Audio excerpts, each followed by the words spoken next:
I was enjoying a beautiful day at the campsite, and then it was time to collect some firewood, so off to the forest I went. In the backcountry, you need to cut down dead standing trees for wood for your campfire. I thought I found a good option, but boy, was I wrong.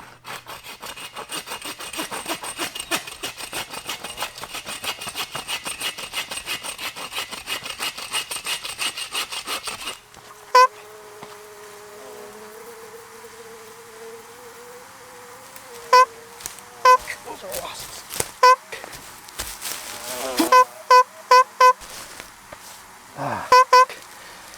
Oh, I just got again. Oh, they're all over the place. All right, I gotta shut this thing off. So I made it out of the wood. A few hours and 11 stings later, I was able to cut my wood, cook my dinner, and enjoy a beautiful sunset.